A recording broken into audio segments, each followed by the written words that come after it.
자, 부활 인사 한번 하겠습니다. 주님께서 부활하셨습니다.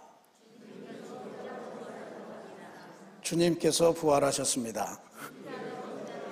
그분은 진짜로 살아나셨습니다. 이 부활의 기쁨과 능력이 오늘 4월 마지막 가는데 여러분들 마음속에 진하게 새겨지기를 바라고요.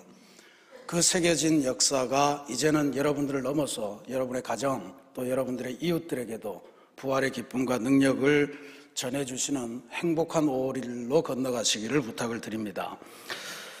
예수님의 부활의 의미를 우리가 계속해서 묵상하면서 주일을 보내고 있습니다. 오늘 하나님께서는 우리들을 요한복음 10장 우리가 선한 목자의 비유로 알고 있는 그 말씀으로 우리를 인도하셨습니다. 우리가 너무 잘 알고 있죠. 잘 아는 듯하지요. 근데 자세히 보면 이런 말씀이 있었나 싶은 생각도 드실 겁니다. 우리가 흔히 선한 목자는 착한 목자인데 양들을 위해서라면 자기 목숨도 아끼지 않고 기꺼이 양들을 돌보는 그런 목자다, 이런 정도로 알고 있죠. 근데 예수님께서 이 비유를 들려주시니까 사람들이 무슨 말인지 이해를 못했다 하는 것을 기록을 해요. 6절에 보면 예수께서 이 비유로 그들에게 말씀하셨으나 그들은 그가 하신 말씀이 무엇인지 알지 못하니라. 왜 몰랐을까? 우리가 그냥 막연히 생각하는 선한 목자 그 이야기가 아닌 거예요. 이 사람들이 듣기에 말이 이상하다 이렇게 된 것 같습니다. 그래서 오늘 예수님의 이 비유의 말씀을 한번 좀 깊이 들여다보려고 합니다. 1절부터 5절까지 예수님께서 말씀하시죠. 나는 양의 목자다 라고 하는 말씀을 들려주십니다. 근데 여기에서 예수님이 목자라고 하시면서 중점에 두는 사항은 목자가 있고 강도와 도둑이 있다, 이런 말씀을 비유를 해주세요. 우리 목자는 문을 통해서 양우리로 들어가는 사람이고 강도나 절도는 문이 아니고 다른 데로 넘어간다, 이렇게 이제 표현을 하시는데, 우리가 이스라엘 예수님 당시에 양우리가 어떻게 생겼는가 한번 보겠습니다. 지금도 남아있는 그런 우리의 장면인데 저렇게 나무로 걸쳐 놓는 데도 있고, 또 저거를 그림으로 그리면 돌로 담을 쌓아서 저렇게 우리를 만듭니다. 근데 오해하지 말아야 될 거는 모든 목자들이 저런 우리를 하나씩 갖고 있다 이렇게 생각하시면 안 됩니다. 수천 마리 그런 목동들이 아니고 겨우 수십 마리 이렇게 가지고 있는 목자들이 하나의 큰 양우리를 공동으로 이용하는 거예요. 그래서 저기에서 이제 문을 자세히 보시면 저 문 앞에 이렇게 비스듬히 누워서 문을 지키고 있는 사람이 있습니다. 그게 문지기라고 나와 있는 사람입니다. 그러니까 저 문지기가 있어서 거기에다가 우리에다가 양을 맡긴 목자가 오면 문을 열어준다는 거잖아요. 그리고 문지기가 문을 열어주면 그 다음에 목자가 들어가서 양의 이름을 부른다고 그러죠. 그러니까 양의 아마 이름을 다 붙여놨겠죠. 이름을 다 붙여놓으면 양들은 그게 자기 이름이어서가 아니고 목자의 음성을 듣고 불려 나온다. 그리고 다 불려 나온 다음에는 목자가 앞장서고 그 다음에 목자의 인도를 따라서 양들이 쭉 가서 다윗의 고백대로 푸른 풀밭도 가고 쉴만한 물가도 가서 하루 종일을 그렇게 즐거운 생활을 하다가 다시 목자를 따라서 우리로 들어오는, 이게 이제 예수님이 들려주신 말씀이에요. 근데 그 말씀을 못 알아듣는다, 그런 거예요. 목자는 문으로 들어가는데 강도와 절도는 아까 사진을 다시 보시면 담을 타넘어간다, 그렇게 돼 있어요. 그러니까 저 돌담을 보면 저게 양으로서는 도저히 넘지 못하겠죠. 근데 누구라도 마음만 먹으면 저 정도 담은 충분히 넘어갈 수 있지 않겠습니까? 그러니까 문으로 들어가는 목자는 양들을 먹이고 양들을 더 아름답게 만들기 위해서 들어가는 거고, 담을 타넘어가는 사람은 왜 들어가는 거예요? 훔치거나 아니면 죽이거나 하여튼 다른 용도가 있는 거겠죠. 그래서 예수님께서 저 말씀을 들려주신 거예요. 근데 사람들이 이상하게 이해를 못합니다. 그러니까 예수님이 7절부터 다시 이 말씀을 부연해서 설명을 해 주시는데 부연하시면서는 조금 더 어려워졌어요. 내용이 달라집니다. 지금 앞에서는 나는 양들의 목자다 하는 말씀을 주셨는데, 그리고 그 목자는 문으로 들어간다고 그랬는데, 이번에 새로 가르쳐 주시는 말씀에서는 목자가 아니고 아예 내가 양의 문이다 이렇게 선언을 하시는 거예요. 양의 문이라고 하는 것은 양으로 들어가는 문이 아니고 양들이 사용하는 문, 양들이 드나드는 문이다 이런 뜻입니다. 지금 양의 문 대신 주님께서는 다른 데로 넘어와서 양들을 훔치는 강도가 아니고 아예 양들은 나를 통해서 지나가야만 꼴도 얻고 그리고 구원도 얻고 생명도 얻고 더 풍성하게 되는 그런 역사를 누리게 된다. 굉장히 교리적인 접근을 하는 거죠. 그래서 예수님을 통해서만 양은 생명을 얻을 수가 있고, 예수님을 통해서만 일용할 양식을 얻을 수가 있고, 예수님을 통해서만 그의 생명이 더 풍성해지는 그러한 은혜가 되니 나를 통과해라, 나를 통과해라, 이 말씀을 지금 비유로 들려주시는 것입니다. 그리고 울타리를 넘어가는 거는 절대로 현혹되지 말고 그걸 따라가서는 안 되는데, 왜냐하면 울타리를 넘어오는 자는 강도고 양들을 죽이고 멸망에 이르게 하기 위해서 넘어오는 것이다. 이걸 분명히 구별하라, 이런 이야기죠. 우리가 이 말씀을 이해하면서 가장 중요한 것은 양된 우리들의 모습입니다. 시편 100편에 보면 이스라엘 백성들이 전통적으로 고백하던 그 신앙 고백이 있는데, 그건 바로 우리는 그의 기르시는 양이로다, 우리는 하나님께서 길러주시는 양이다 라고 하는 이 고백입니다. 여호와는 나의 목자 되고 우리는 그의 양이다 라고 하는 게 전통적인 고백이에요. 근데 이스라엘 백성에게 양이라고 하는 것은 속성상 대단히 순하고 또 대단히 어리석고 대단히 연약한 동물의 상징입니다. 양은 특별히 시력이 좋지 않아서 먼 곳을 볼 수 없다고 그래요. 그러니까 어디에 물이 있고 어디에 풀이 있고 뭐 이런 걸 구별을 못합니다. 눈앞에 있는 낭떠러지도 구별을 못해서 거기 떨어져서 예수님이 막 99마리를 두고 한 마리 찾아다니고 이랬던 거잖아요. 그러니까 양은 자기 바로 앞에 있는 양의 뒷꽁무니, 그것만 겨우 볼 수 있는 그 정도 시력을 가졌대네요. 그러니까 무리지어서 이렇게 다니는 것만 할 수 있는 거다, 이제 그렇게 이야기를 하는데, 그리고 거기에다가 신체 구조 자체가 연약한 동물입니다. 뭐 이렇게 들이받을 수 있는 뿔도 없고요, 이빨도 그렇게 맹수처럼 날카롭지 않고 발톱도 없는 편입니다. 그러니까 다른 동물의 공격을 받으면 그냥 영락없이 물려 죽는 것이 그의 운명입니다. 그 양은 절대로 혼자 살아갈 수가 없죠. 요즘 여러분들이 세계를 다녀보면 어느 나라건 아주 정말 우리가 공통되게 보는 동물이 있는데, 그게 바로 고양이입니다. 고양이, 들고양이. 아니, 웬 고양이가 세상에 그렇게 많은 거예요. 우리가 지난번에 성지순례를 가서 정말 죽을 힘을 다해서 시내산 꼭대기에 올랐는데 거기도 들고양이가 돌아다니더라고요. 어떻게 올라왔는지 모르겠어요. 그러니까 그만큼 고양이는 혼자 생존하는 것에 아주 독특한 재능을 가졌다, 이렇게 볼 수 있습니다. 개도 비교적 생존력이 좋은 동물로 그렇게 알려져 있습니다. 혼자 살아갈 수 있어요. 근데 양은 절대로 혼자 살아갈 수 없고 무리 속에 있어야 간신히 살아갈 수 있는 존재다라고 하는 게 성경이 알려줘요. 그러니까 이사야 선지자가 어떻게 탄식하냐 하면, 우리는 다 양 같아서, 이렇게 이야기하잖아요.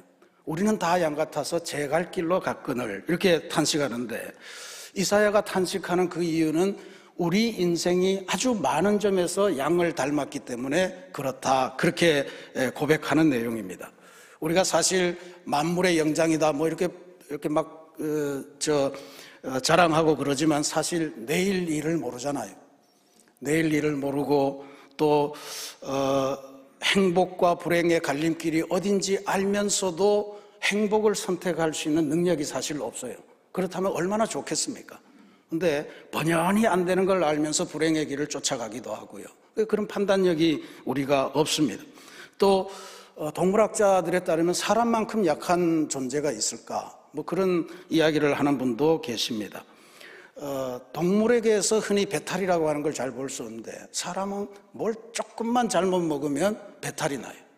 또 희한하게 먹은 거 아니고 기분만 좀 나빠져도 배탈이 나고, 추우면 추운 대로 병나고 더우면 더운 대로 병나고 뭐 이렇게 뭐 동물에게 있는 항상성이라는 게 있는데 이게 자기 스스로를 내면에서 조절하는 능력인데 인간이 그게 가장 떨어진다는 이야기죠. 그리고 사람도 양처럼 혼자서는 살 수 없는 존재입니다. 한문에서 사람을 나타내는 사람인자가 이렇게 두 갈래로 이렇게 돼 있잖아요. 그 한문을 처음 배울 때 사람은 서로 이렇게 기대서 사는 존재란다 이렇게 배웠던 그런 기억이 납니다. 서로 만나서 도와주고 격려하고 때로는 으르렁대지만 그렇게 의지하면서 살 수밖에 없는 것.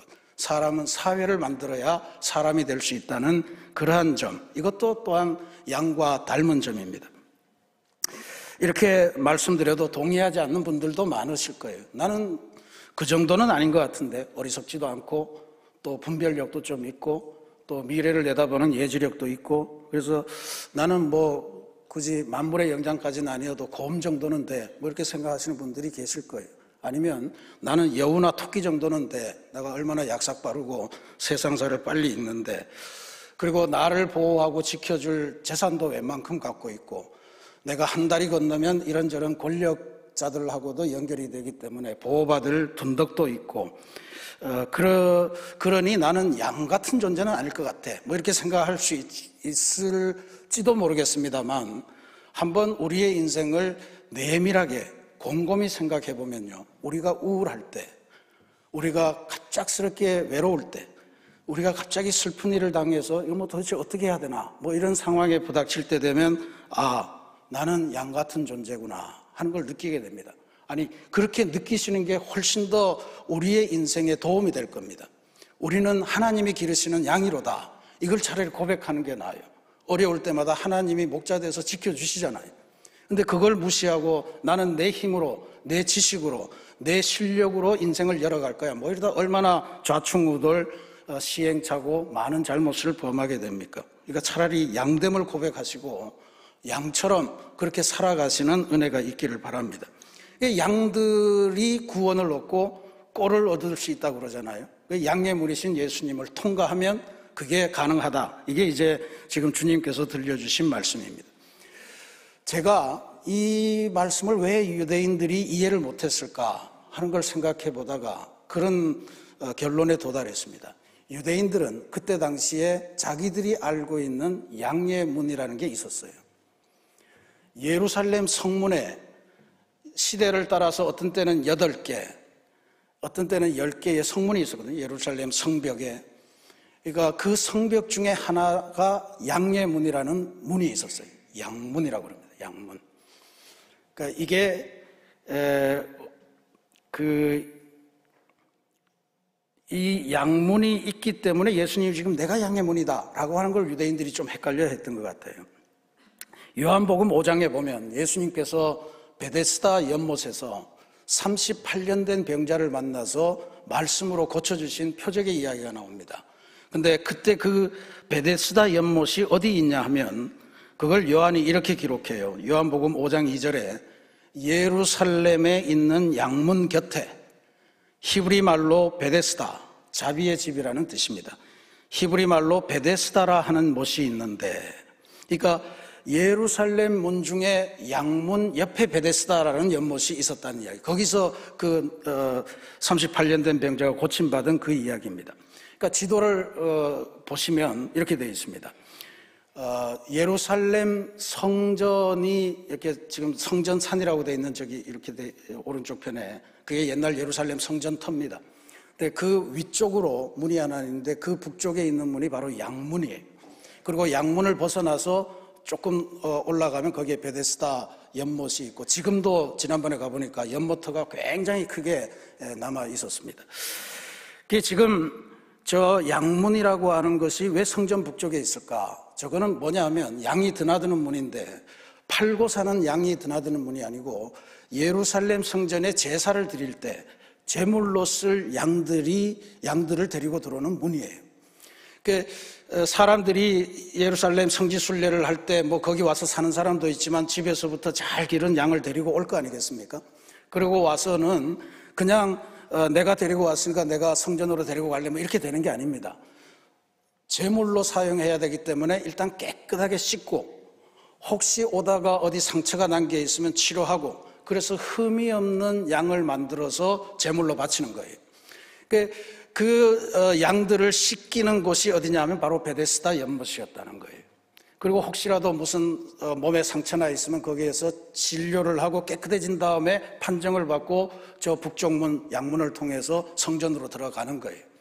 그러니까 사람들이 생각하기에 하나님께 드릴 거룩한 제물을 씻는 곳이니까, 또 모든 상처를 치료해서 성전으로 들어가는 곳이니까 저 연못의 물은 뭔가 신비한 효험이 있을 거다, 이렇게 이제 생각을 하게 됐고, 그게 정설로 굳어지면서 요한복음 5장에 보면 그 베데스다 연못에 행각이 5이 있는데 그 행각마다 온갖 질병을 앓는 사람들이 가득 모여 있었다라고 하는 기록이 있는 거예요.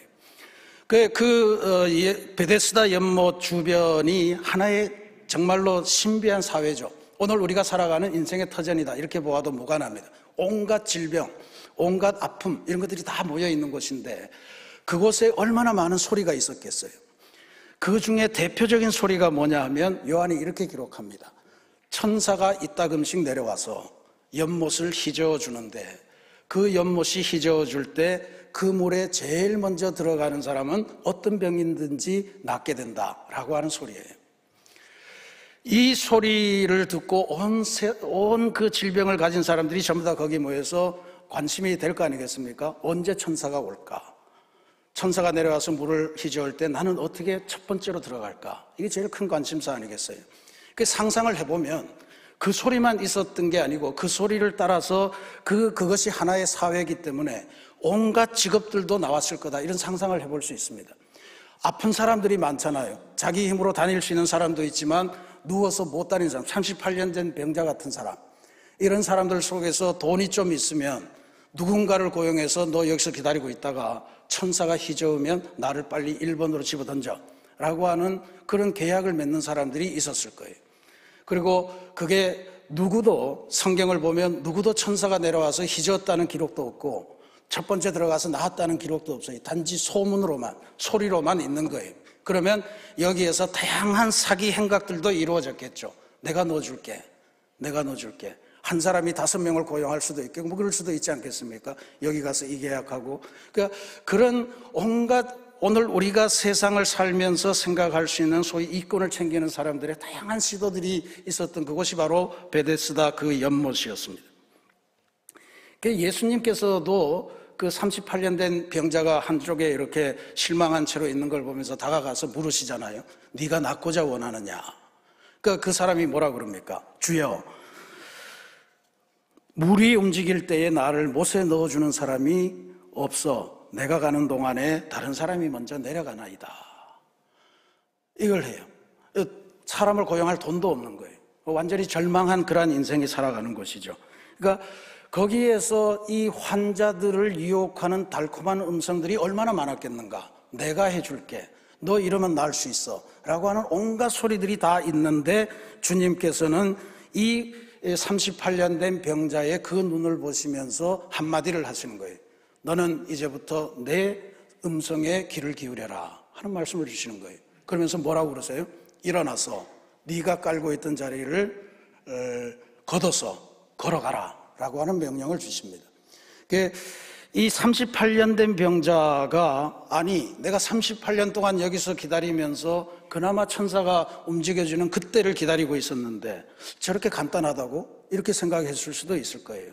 근데 이 38년 된 병자는 이 세상의 소리, 그때 한번 내가 처음 가면 뭐 이런 세상의 소리를 접습니다. 대신에 주님께서 하시는 그 말씀, 일어나 내 자리를 들고 걸어가라 라고 하는 주님의 음성을 새겨듣고 그 음성대로 그대로 해봅니다. 그랬더니 일어나서 진짜로 자리를 걷어가지고 이제는 자기가 깔고 있던 자리가 아니에요. 들고 가서 뭔가 일을 하는 그러한 자리로 바뀌는 거예요. 새 인생을 걸어갔다는 위대한 표적이 나타난 것이었습니다. 참 목자의 음성에 귀를 기울이고 목자의 음성을 따라서 삶의 세기를 열어갈 수 있었던 위대한 사건입니다. 양의 문, 주님께서 말씀하신 양의 문은 바로 이런 의미입니다. 지금까지 예루살렘 성전으로 들어가는 양의 문은 그 제물, 그 살아있는 양을 제물로 죽이는 그러한 문이었잖아요. 근데 이제 예수님이라는 양의 문은 그 문을 통과하면 38년 된 병이 낫는 문이에요. 실망했던 인생이 다시 새 희망을 갖고 새 출발을 하게 되는 그런 문이 되는 거예요. 그런 통로가 되는 거예요.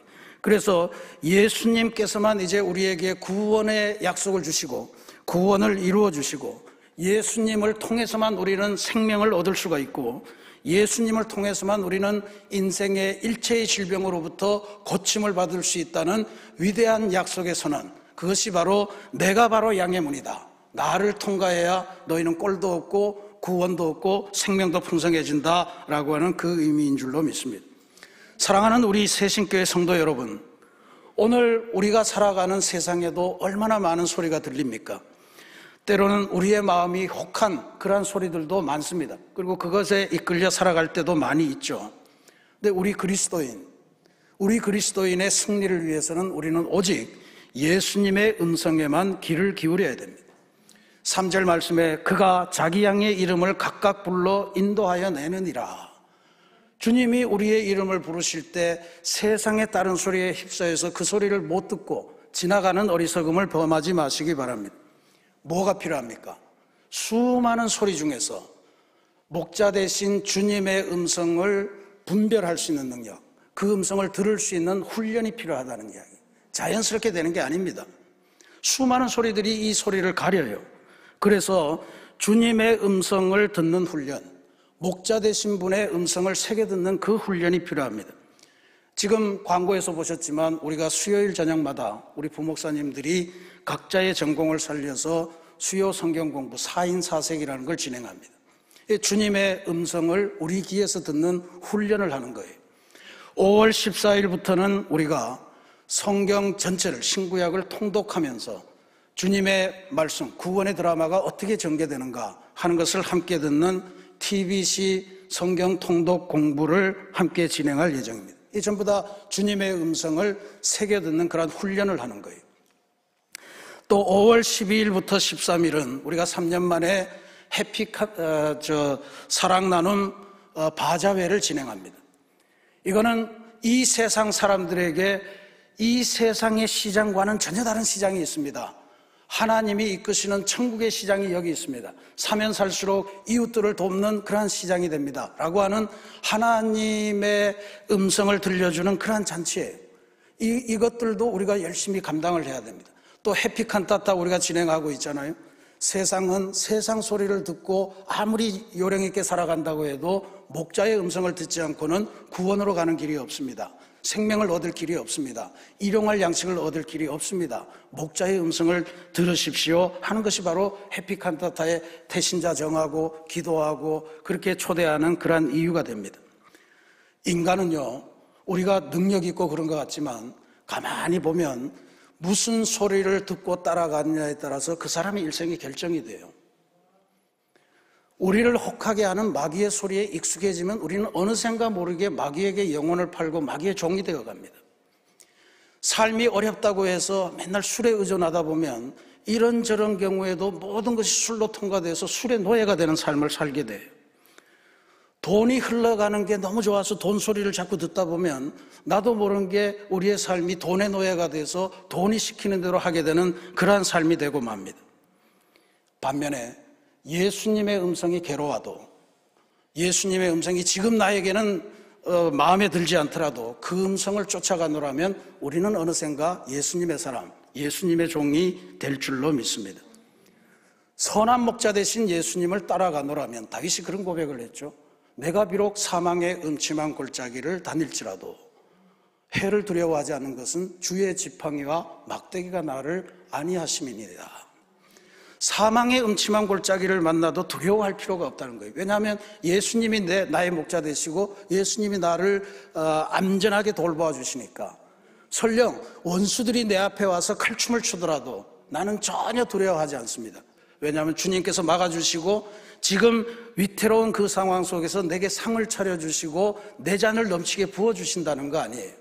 이게 주님의 음성을 따라 사는 양들의 운명이고 양들의 그러한 삶입니다. 그러니 주님께서 약속하신 누구든지 나로 말미암아 들어가면 구원 얻고 또는 들어가며 나오며 꼴을 얻으리라 하신 이 말씀을 믿고 주님의 음성을 가려듣는 훈련, 또 주님의 음성이 들리면 그 음성대로 따라가는 실천의 결단, 이런 것들이 필요해요. 진짜로 중요한 거는요, 저는 그렇게 봅니다. 우리 찬송했지만 내 귀에 언제든지 주님의 음성이 맴도는 그러한 인생을 살도록 노력하셔야 됩니다. 귓가에 들려오는 주님의 음성, 그것이 있으면 다른 어떤 세상의 소리도 잠재울 수 있고, 그걸 통해서 하나님의 놀라운 역사를 맞이하면서 하나님의 귀한 미래를 열어가는 그런 복된 인생이 되리라 믿습니다. 우리 새신교회요, 하나님께서 우리들을 위해서 만들어주신 양우리예요.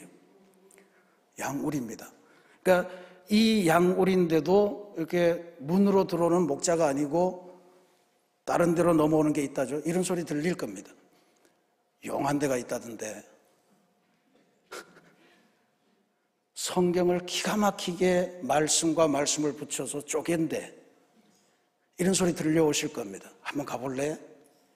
전부 다 다른 데로 타넘어오는 도둑의 이야기입니다. 강도의 이야기예요.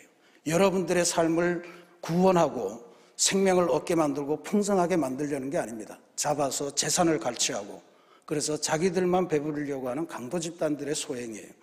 이 양우리에서 하나님이 열어주시는 구원의 프로그램, 하나님의 음성을 듣게 만드는 그 훈련, 하나님의 음성을 듣는 훈련, 이 훈련을 열심히 하시면서 주님께서 들려주시는 그 음성을 따라가면서 영혼의 아름다운 꼴을 먹고, 그래서 하나님께서 주신 소명을 충분하게 이루고 하나님께 영광 돌리는 그런 복된 그리스도인들이 되시기를 주님의 이름으로 축원합니다.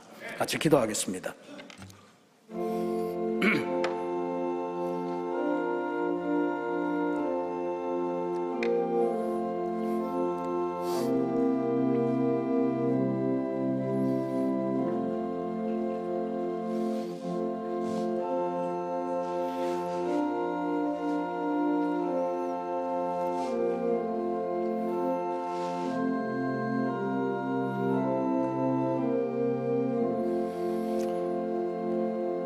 사랑의 하나님, 우리가 살아가는 삶이 이전 예루살렘 성전 옆에 있던 양문 곁에 베데스다에서 하나님께 가려고 몸을 싣고 있던 그러한 삶을 닮은 것은 아닌지 한번 생각해 봅니다. 주님께서 오늘 말씀하시기를 그 시대는 이제 지났고 내가 양의 문이니 나를 통과해야만 구원의 생명을 얻고 영혼의 꼴을 얻고 그래서 행복하고 아름다운 인생을 살 수 있다, 그렇게 약속해 주신 말씀을 우리 마음에 잘 새겨 듣게 도와주옵소서. 양우리 안에 주님께서 오셔서 우리들의 이름을 불러주실 때 세상의 온갖 유혹 때문에 그 목자의 음성을 놓치는 어리석음을 범하지 않도록 도와주시고, 우리가 삶을 살면서 세심하게 목자의 음성을 새겨 듣는 그러한 영적인 훈련을 하는 일에 게으르지 않도록 도와주옵소서. 말씀을 배우고 말씀을 따라 살며 그리고 주변 사람들에게 하나님의 말씀의 아름다움을 전파하며 그렇게 주님의 귀한 나라를 이루어가는 복된 인생 되게 주님 역사하여 주옵소서. 우리 귀에 언제나 주님의 음성이 은은하게 맴돌아서 딴 길로 가지 않고 주님께서 약속하신 그 길로 한평생 올곧게 걸어가는 아름다운 그리스도인들 되게 주님 인도하여 주옵소서. 우리들의 목자 되신 예수 그리스도의 이름으로 기도합니다. 아멘.